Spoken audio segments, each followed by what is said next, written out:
We all know that being in ministry, planting churches, and leading churches can be difficult. And so today on Practical Church Planting, we want to share with you 6 encouragements for smaller churches.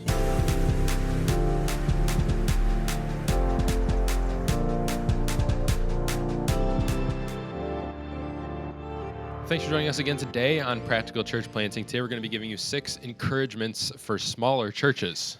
And for those watching online, we got new new setup. That's right.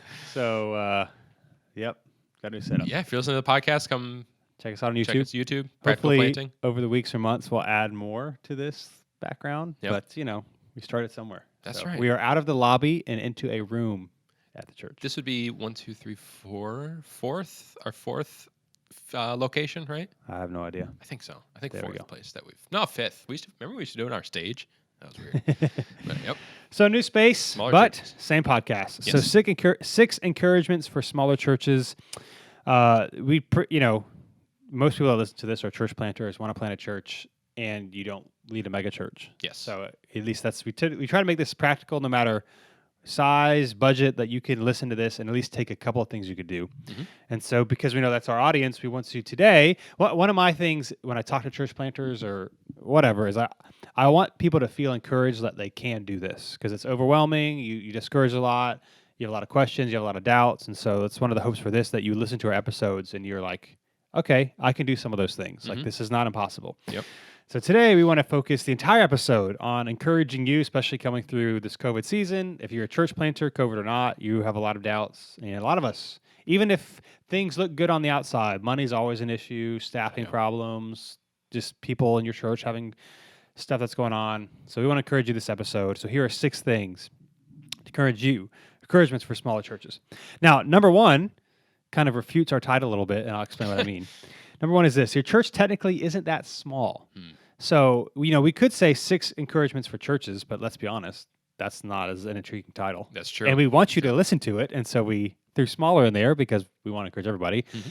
But a lot of times we view smaller churches as, well, if there's average, then small is less than average, and big is greater than average. Yes. The reality is the average church is not big. And so if you are listening to this, you are probably average. Yep. I think I've heard anywhere from 100 to or even 80.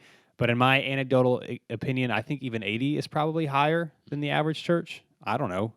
In America, at least, maybe 50. I think that 50 or 60 maybe. I think that number is going down. Yeah. With COVID and just with church plant. I mean, we see online and social media, so we see the really big churches, but those are extremely rare. And so our first encouragement is to say, when we think smaller, we think, we're not as influential or impactful. But most churches are closer to your size than not. And so don't think in terms of our church is small. You should think in terms of our church is probably pretty average. Yeah, and I think it can be tough because obviously, like you said, it's online, social media, you mostly see the big churches. Yep. And obviously big churches have a lot of people. And so especially if you're in a city that has a big church, Yep. I know especially early on, we would get a lot of people that would come. And when they're talk about the church, oh, it's this great little church. It's this. It's nice to be part of a small church. Even still. Yeah. So and obviously compared to the huge ones, Right. we are. And so I think you can get those in your mind and think, yeah, we are small.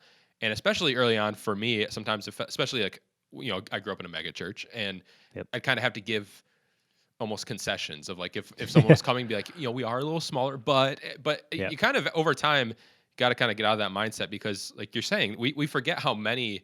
There's always a need for more churches, but we forget how many churches there are that have just been around for a long time and are small and are probably serving their little congregation just fine, but they're not this huge presence, which is fine. And we forget how many of those there are, and we only focus on the big ones, which makes us feel like we're small, when in reality, it's just a lot of times this is just what a church may look like. And again, our view might be skewed a little bit because we do a lot of church planting stuff. Mm-hmm. But even a lot of traditional churches and older churches are not very big. Yeah. Again, Yep. there are big churches, but just to encourage you, your thing, your church and what you're doing is a bigger impact than you think. Because again, you're comparing it yourself to the handful of churches that you know about online and not the thousands of churches that you have no idea about in your own state. And this is one of the detriments to in some ways to things like what we do and a lot of church planting and things. That talk a lot about church growth, and Yep. I mean, so do we, and we talk about it here at New City too. Like, we're not saying by any means that you shouldn't want to grow, but you can hear and talk about growth so much that it seems like where you are is a negative. Yeah. To where, if you go, especially if you go to conferences, obviously the ones that are speaking are not the ones with 80-person churches for the most part, especially at big conferences. Yeah. But you hear these like huge stories, and the more you hear it, the more it seems like that's the norm, or that's what it means to be successful or to do this right. And you kind of forget about the thousands and thousands of others that are doing things just Yeah. fine and right, and are where they should be. Hot take real quick. Hot take. A lot of the things about conferences is like they should have more regular pastors Mhm. and people, not like the big mega churches. And I understand that. However, many of us have gone to church conferences and we look forward to hearing some of these people. Yeah. And the reality situation is, if they took away all the big ones, you probably wouldn't go. Exactly. Like, That's we've totally been to true. Yep. Exponential a number of times, Mhm. and if it was a bunch of people I had never heard of, I wouldn't go. Yeah. Even if it would be more relevant to me. Yep. I mean, they have breakouts and stuff, but like there have been times where I've been more excited to go than others because of who was speaking at it. Yeah. And so I'm not against those bigger churches, and I think we have a lot to learn from them. I just think it's funny because we're all like, we should just do small churches. But then I would ask us, how many conferences have you gone to without some sort of a well-known speaker? Yeah. Probably not very many. Probably not. Especially not many that you travel to. Yes. So Yeah. I don't know why I just felt like saying that, but And I think there's nothing wrong Yeah. with wanting to grow. Like, I think that's good. And if you want to look at these bigger pastors, I don't think there's anything wrong with that. But the challenge is not viewing your size as a detriment. Yeah. Like, I think it's or totally it's not, good or to not want to it's reach not more less people. than. Like Exactly. it is fine. And Yep. average is not a bad thing. Yes. At our culture, we want to be like exceptional or whatever, but we just want to encourage you. You might be discouraged by your numbers, but they are more likely to be average than quote unquote small. Yes. So that's the first thing. Number two, this is also, I think, something that can take a lot of burden off your shoulders if you apply it and actually believe it, because it is true. And that is that you don't have to be all things to all people. Your church cannot do what the mega church does, or the church that's been around for a long time, or the church that's got 500 people or 1,000 people. Like, you can't do it. And instead of feeling bad about it, just own what you can own and do what you can do well. You can't do everything, and that's okay. So, for example, a lot of church planters, when they're starting out, you feel this temptation of, I've got to have my groups figured out, my membership process figured out, my connections in the community where I'm serving figured out. What does serving look like? Like, you feel like you have to have all of these things because other churches seem to have them. Again, we forget that they've been around for a long time, so they also didn't start with them. And so you can feel very overwhelmed. And then you hear people saying things like, well, what is it? How does your church serve the community? Or missions trips? Have you been on any missions trips? And if you're like, well, no, then you just feel that you have failed. Yep. And again, remembering most churches don't have all of those things. To encourage you that it's okay to tell people, here's what we're doing. We're doing what we can do. We don't have everything for everyone. One benefit of having a lot of churches in the United States is if people really want something that your church doesn't offer, quote unquote, I don't know, that's not the best way to put it, but like, they can go somewhere else, and that should take the weight off of you to be okay. So, like, I'll give a really practical example for us. I think I shared this recently, but it's just a relevant one or recent one. But like, we had somebody who, we have a handful of community groups, whatever, but we don't have groups on every single night. And how we do groups is like, we close groups. So if they're full, they're full. And then when we start new groups, the next time, because we take breaks throughout the year, we'll create new groups, but we don't multiply our groups, and we don't put too many people in them because we want people to build relationships. So this one family has been coming for a while, and this guy and his wife have helped plant churches. Like, they've been on launch teams. They just moved back to the area. And so, he really wanted to be in a community group, and he was like, hey, it wasn't really, anyway, our community groups person, was telling him, hey, we don't have like the night that you're available right now because the schedule's a little different and all these sort of things. And so he emails me, one morning a couple weeks ago. I was like, hey, my wife and I are available. What's your address? We can come to your group tonight. And I would have felt really awkward saying, like, it feels awkward saying, no, you can't do that. Yeah. But that's not how we do groups. And so I was just saying, our group is full, which it is. And I know it's hard and it's frustrating that we don't have a group that's available on your consistent night yet. Mm-hmm. But in the fall, which is 6 weeks from now in September, we're starting some new groups. There will be a group available on your night, and having people just being okay saying that, knowing I don't have a solution for you right now. It stinks, but it's okay. And so Yeah. you probably hear this all the time of we should do this ministry or do you have this or whatever, and you feel really guilty saying no. I wanted to encourage you not to. Own and do what you can do, and it is okay that you can't have every preference and every desire covered at your church. And this is real tough in the beginning. Like as a few years go by, I think it's a lot easier to tell people no or Yep. for whatever. But especially in the beginning, especially if you're really small, it's tough to not please everybody. Yep. Because I mean, you really notice in that first, especially handful of months, if someone leaves, and especially if you're not getting as many new people as you may have anticipated. And so I think this is a lot easier said than done if you haven't launched yet. But it's a reality. Like you'll end up stretching your people way too thin. Whether you have staff or not or volunteers, but if you try and do everything for everyone and nothing's going to be done well. Like for example, so we are 4 and change years in, and we don't right now have a student ministry. Yep. We have kids up to elementary age. We don't have anything for past elementary age. We have in the past for a time, but we don't right now.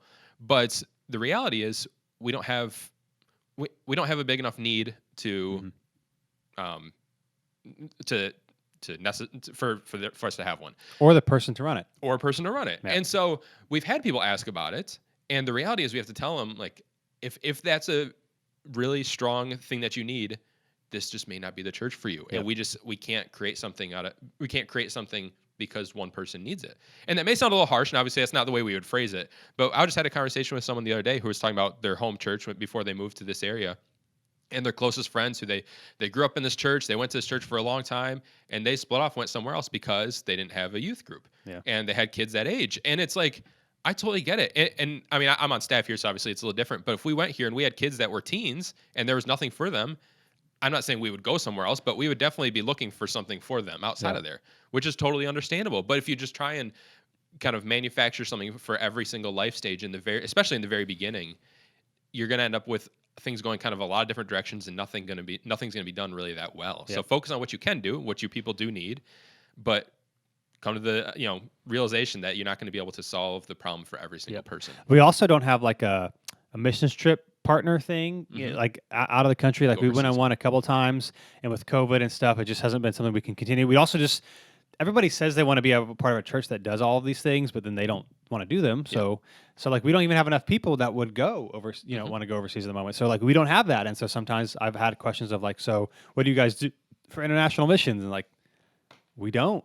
Yep. Like we just don't right now. And you can feel guilty about it, but we don't have, I mean, when you're a large church, you're always going to have people who can, like if it's the same 10 people going on every trip, that's not the goal either. Yeah. And so all that to say, you don't have to be all things to all people. Do a couple of things that you can do well, and you can add things as you grow or as things change.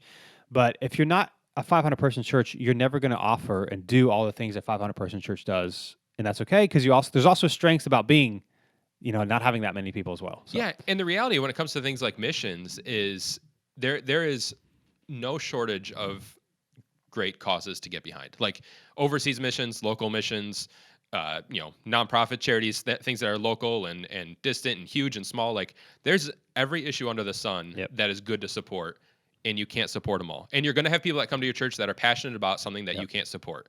And so I think it's especially in the beginning, depending on how you decide to structure things, if you really are passionate about wanting to do some certain type of outreach or missions or whatever you want to call it, figure out what you're passionate about and pursue maybe one thing, but you just can't do everything. And there's going to be times where you're going to feel guilty about it. Like if someone comes that's super passionate about an area that you can't pursue, I think it's okay to feel a little guilty that like, I want to, but I can't. Because in reality, I'd love it if we could support every mission on Earth. I'd love it if we could do like a million different things but that's just not a reality. Yep. And so trying to do all these things, you're going to end up really not affecting any change and just trying to go all these different directions and not doing any of them well. Yep. So that's number two. You don't have to be all things to all people. Yep. Number 3, this is also important. Don't be afraid to ask other churches for resources. So this is one of those things where you think, yeah, I could do that, but then people don't often do it. It's part of the reason if you go to practicalplanting.com, the website, we have free resources like bumper videos and sermon graphics, because we did this a lot, especially the first couple of years. Like we would just Google churches that had done book series, that we are doing, and ask, say, hey, can we use your bumper video graphics? And sometimes you don't hear from them, but people never say no. They like ignore you, or they'll say yes. Exactly. And so, and your success rate is higher than you think. And so, if you're doing, your next sermon series, you're doing through whatever book of the Bible, you are not the only church that has done it. Yep. So, what I would recommend is like YouTube. Go on YouTube and say, like, for example, we're about to do the Book of Mark coming up. You could say, Book of Mark bumper videos.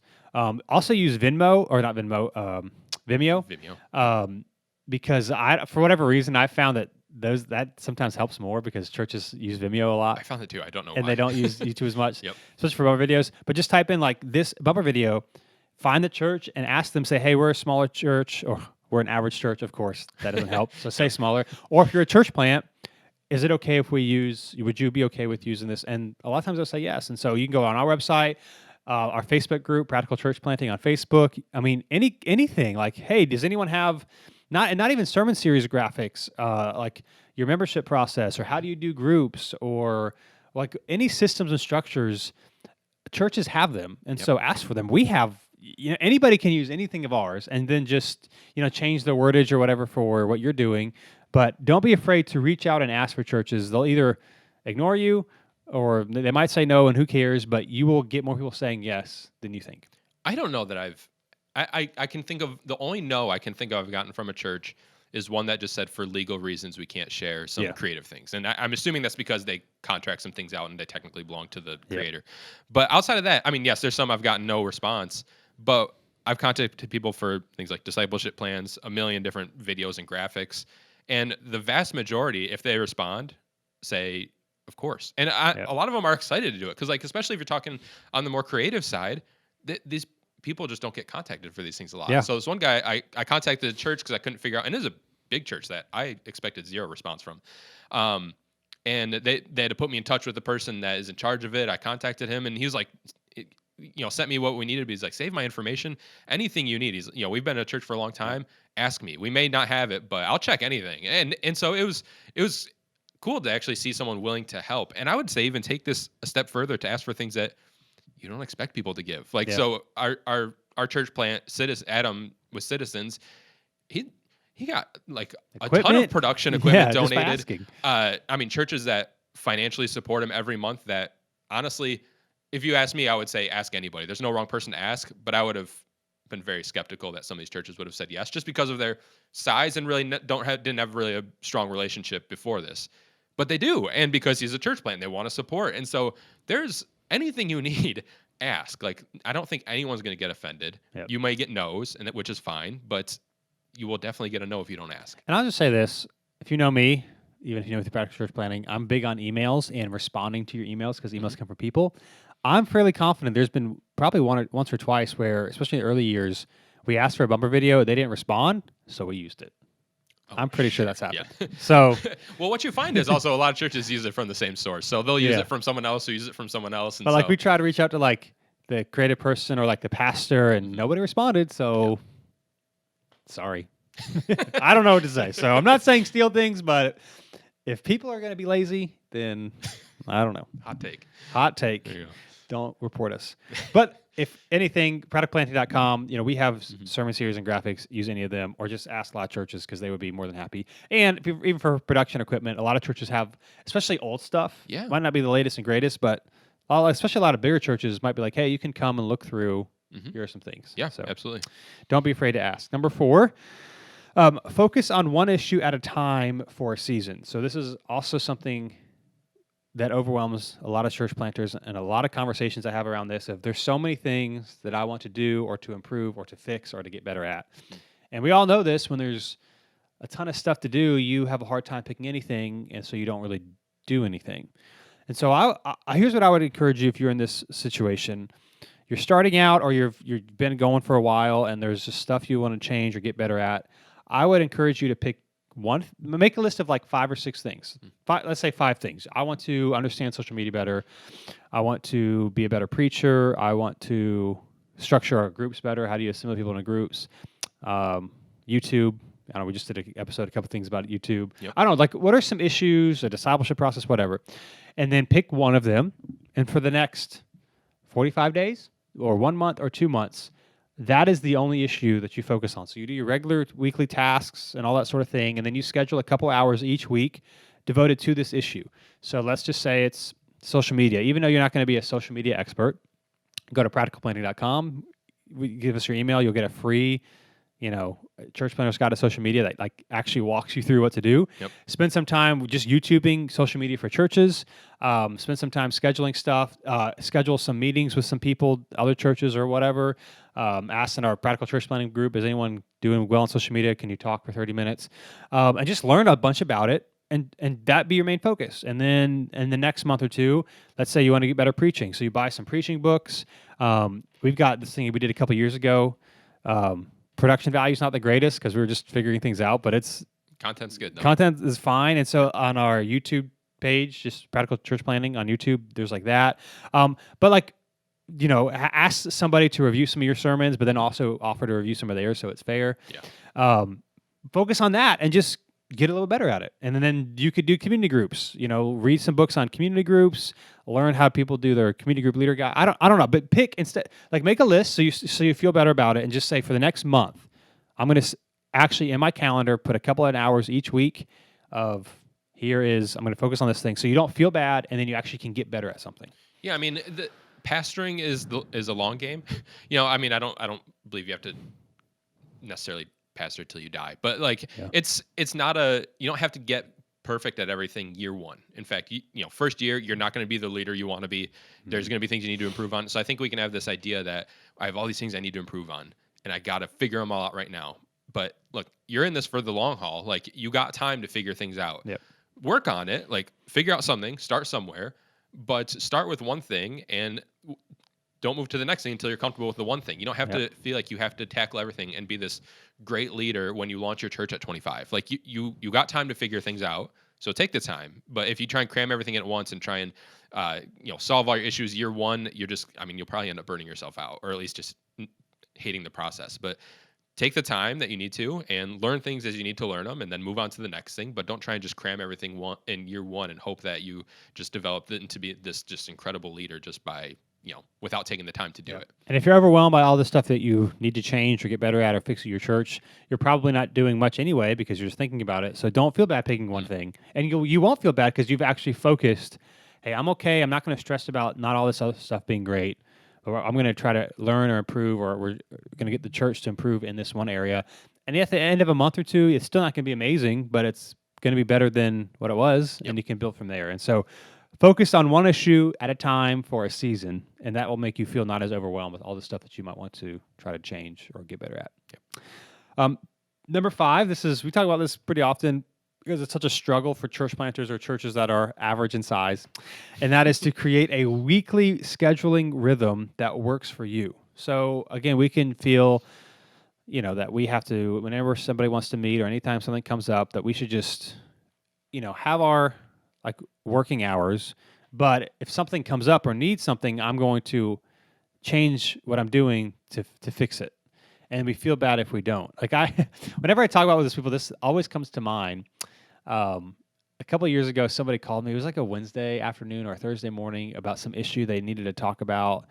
Something was going on, and he was like, "So hey, I've got this going on. Can we meet? I'm assuming you finished your sermon prep for the week." So, and his assumption was you work on a sermon and that's it. Yeah. And so, other than the time you work on a sermon, you're just sitting around waiting for people to give you things to do. What else do you have to do?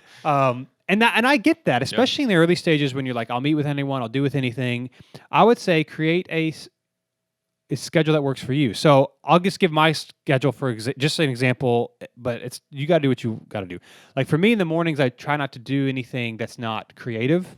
So sermon study or making resources or writing stuff or recording this, like anything that's not creative and needs like mental capacity, I do that in the morning. So like meetings for me, for example, Tuesday, Wednesday, and Thursday from noon on, I have open for meetings. And then, the day before, whatever is not filled with my time, I'll put something in there so my whole schedule is thing. But like I have rhythms of like, here's when I do sermon prep, and if someone wants to meet, I'm not moving my sermon prep time. Just unless it's an emergency. Yeah. It's not. So like find out when you're the way that Carey Nieuwhof does it. So he's one of the best podcasts I listen to, Carey Nieuwhof Leadership Podcast. He's not the only one, but he's the one I first heard it from. He says, do what you're best at when you're at your best, not like do what you're best at Saturday night because you can get away with it.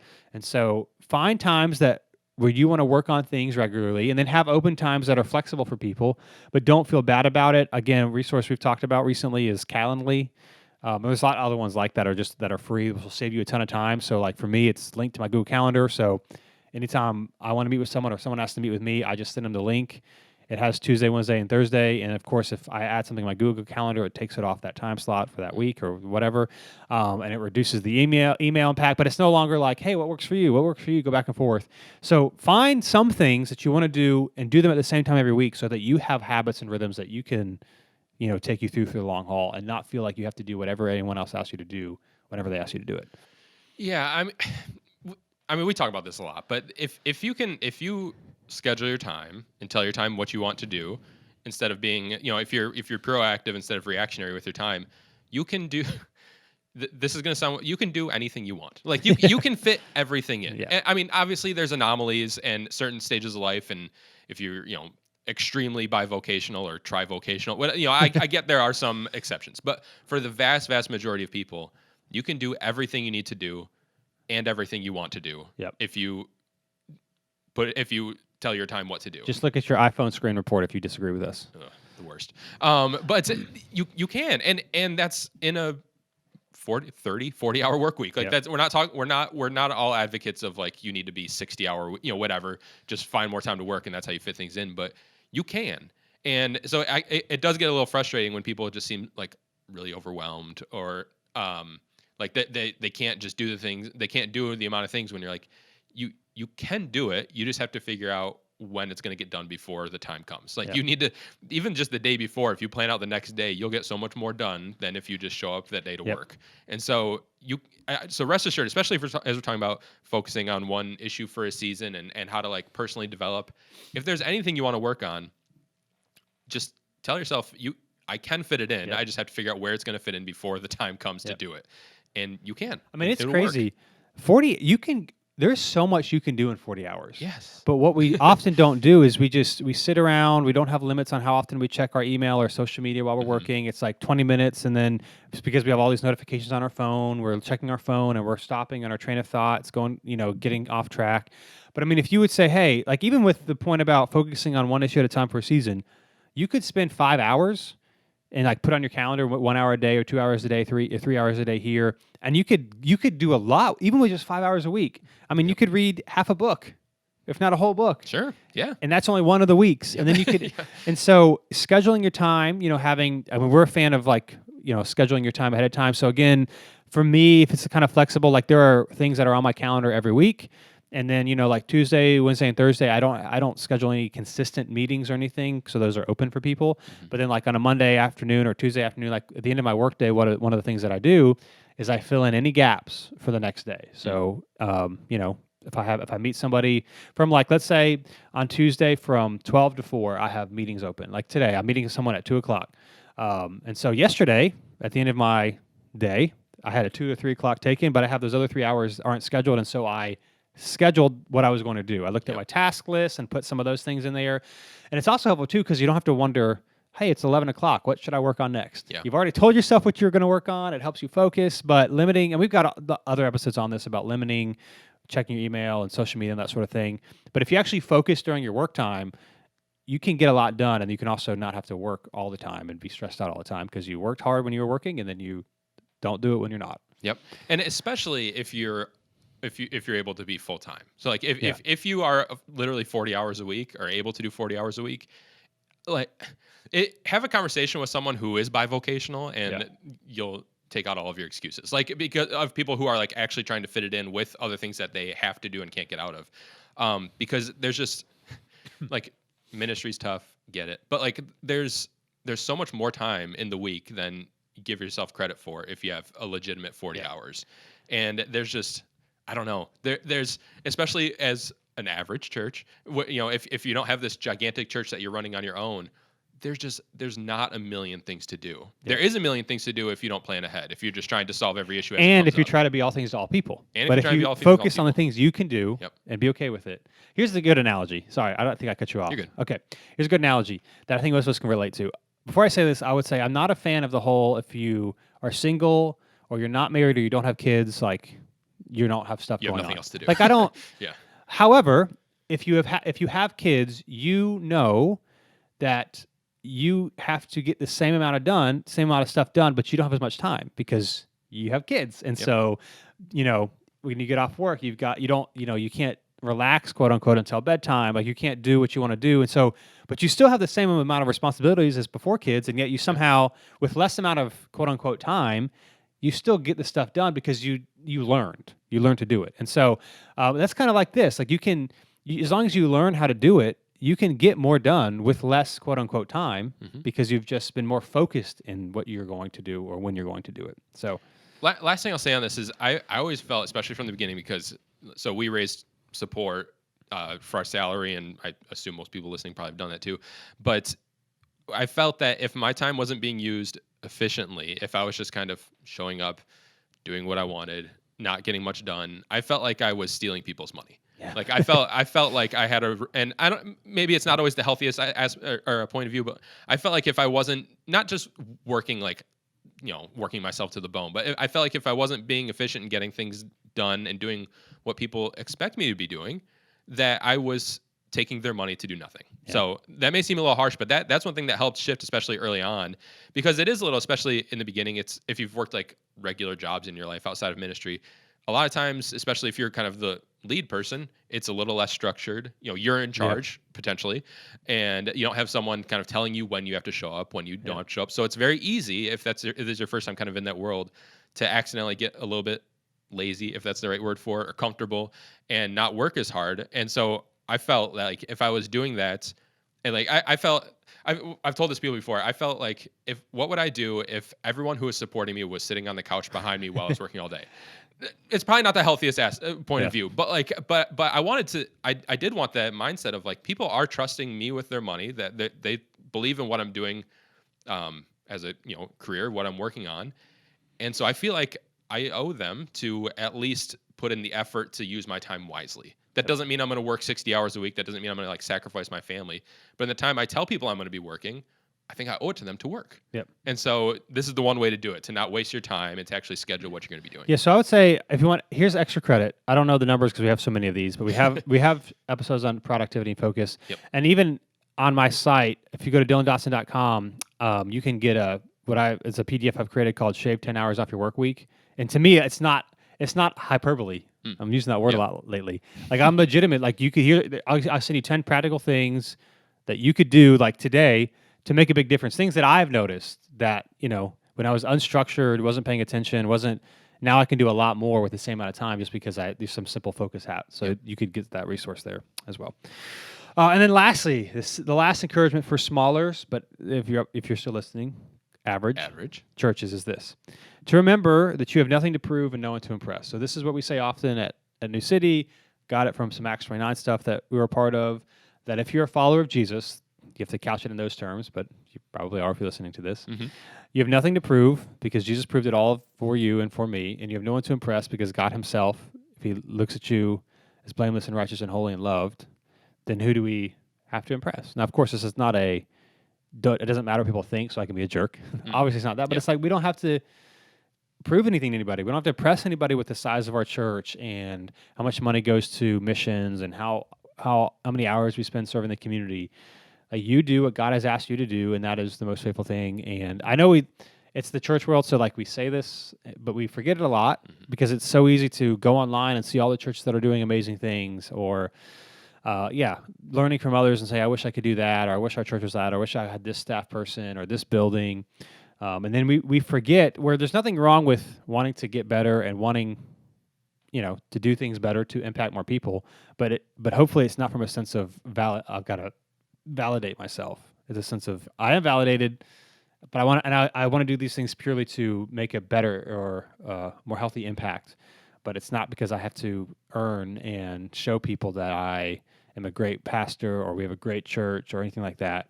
So just remembering you have nothing to prove and no one to impress. Yeah, and I get it can be tough, like especially if you've ever gone to a conference or to a group of pastors where you don't know people. One of the main questions that always comes up as you're meeting people is, what's the size of your church? And I actually don't think that's a terrible question, because I think more often than not, people just are looking at who they can identify with. Yep. Obviously, if you have a gigantic church and I have an average church, some of the way we do things is going to be tough to line up. So I don't think that's necessarily a negative question, but you'll probably get that question a bunch, and it's hard to not need to, like you said, validate yourself. Or it's hard to not see the value of your church in numbers like that, or budgetary numbers, or whatever. Or if you're a church that tracks like salvations, to not see the numbers going up, whatever. It's hard to look at those and have it not be where you want it to be necessarily, and not feel like you're failing as a leader or as a pastor. But I mean, as we all know, like you said, like we know this intellectually, we know that we shouldn't. We know that doesn't mean we're a failure, but emotionally, we don't always live that out. Yeah. Like I'll give you a great personal example of this. So I have a brother who works for a very successful company, and they do a lot of successful things. They're very highly profitable. And so it's interesting, seeing his world and the people he's around and the things that the culture in which he is in, like what is success driven. And it's all about the famous people that they have come in contact with, their shoes, how physically attractive they are, their car. Like it's all just really material stuff. And so you hear, he shares some of the stuff that's gone on and the things that people have done. It's really easy to be like, well, I'm just like a pastor at an average church in Raleigh, and he's in this big city. And then, but on the one hand, it makes me grateful to be a follower of Jesus, to be like, man, I'm so grateful that that's not like my life and value. I'm not saying this is my brother. I'm saying that the people that, just the culture that he's in with his job and all sort of thing, that I'm not like having to live a way where I got to impress all of these people all the time. I have to have the latest and greatest, and I have to make a ton of money, probably some bad financial decisions in order to fit in. Like, how freeing is that? Yeah. And so, but even then I hear all these things and I was like, well, I don't really have anything cool to say. And here's like the latest and most amazing thing that he's being a part of. But just remember, like, I have nothing to prove and no one to impress. And when I remember that, I'm in a good spot. And when I don't, whether because of him or, other ministry stuff, I get more discouraged. And so that's the encouragement for you. And that's our hope for this, that you have nothing to prove and no one to impress, that you would take the things that we have shared, or that you might learn from us or from the church planting community on Facebook, or just the tribe that you run with, and that you would use these things to get healthy and to get better, but not to validate yourself more. And so that's what we want to encourage you with. You have nothing to prove and no one to impress. Yeah, and it can be, I think we have this kind of false sense that if we're in ministry, in vocational ministry, that we have to just, I don't know what the right word is, but act like we always have this under control. Like act like we never feel like we have to prove anything. And like if you ever struggle with this, then it's super sinful, and we all have to be okay with the fact that we're just gonna, preach and die, and that's it. And which I mean, obviously is true, but I think you have to be a little bit honest with yourself that there are times, like you said, there are times when it can get a little discouraging. Mm-hmm. Like there are times when I know I've like seen past friends who are like doing these really cool things, and look, reality is, unless you're in the church world, no one cares that you work at a church. Like it's just true, and even if you planted it, like unless you kind of know what that world is like, that's cool. Moving on. And so, I think we can be honest that like there are times when that can be discouraging, but we should know, obviously who we're trying to impress, and the fact that we have nothing to impress, or no one to impress. I'm sorry. Yeah. But if we just act like, I never think that. I never struggle with that. Then we're lying. I mean, hopefully we get to the point where we never are. But if you do, I think you need to be able to be honest with somebody that this is a struggle and I'm trying to work past it, but not just pretend like that's just something that'll never happen. Yep. So I hope this was helpful to you. 6 encouragements for smaller, but as we know, average churches. You could do it, and you don't have to have everything figured out. Not everything has to be perfect. Just be faithful where you are. Again, if you want some additional resources, some of the things we talked about, practicalplanting.com, our website, there's a lot of free stuff. Yep. And there's a lot of resources that we recommend that we use at New City that might be helpful for you. The church planting group on Facebook, Practical Church Planting, the group. Just join that. Don't. Sometimes people send me a private message on Facebook, say, hey, can I ask this question? The answer to this is yes. Yep. If it is self-promoting, you have to submit it, and we'll just deny the request. Yep. But if it's exactly. if it's like, hey, sometimes people are like, hey, I've got a question about discipleship. Here's my discipleship stuff. And like, no, if you have a question, don't give us what you have. Just ask your question. And it'll be approved, and people will ask it. Yep. And if you're and they're preparing to launch a church, again, we have our Growing Your Launch Team course that's really practical and helpful, and you get that at practicalplanting.com/launch. So thanks for listening with us in our new recording quote unquote studio. That's right. New studio. So make sure you connect with us on YouTube as well, Practical Church Planting there. And we'll be with you next time on Practical Church Planting.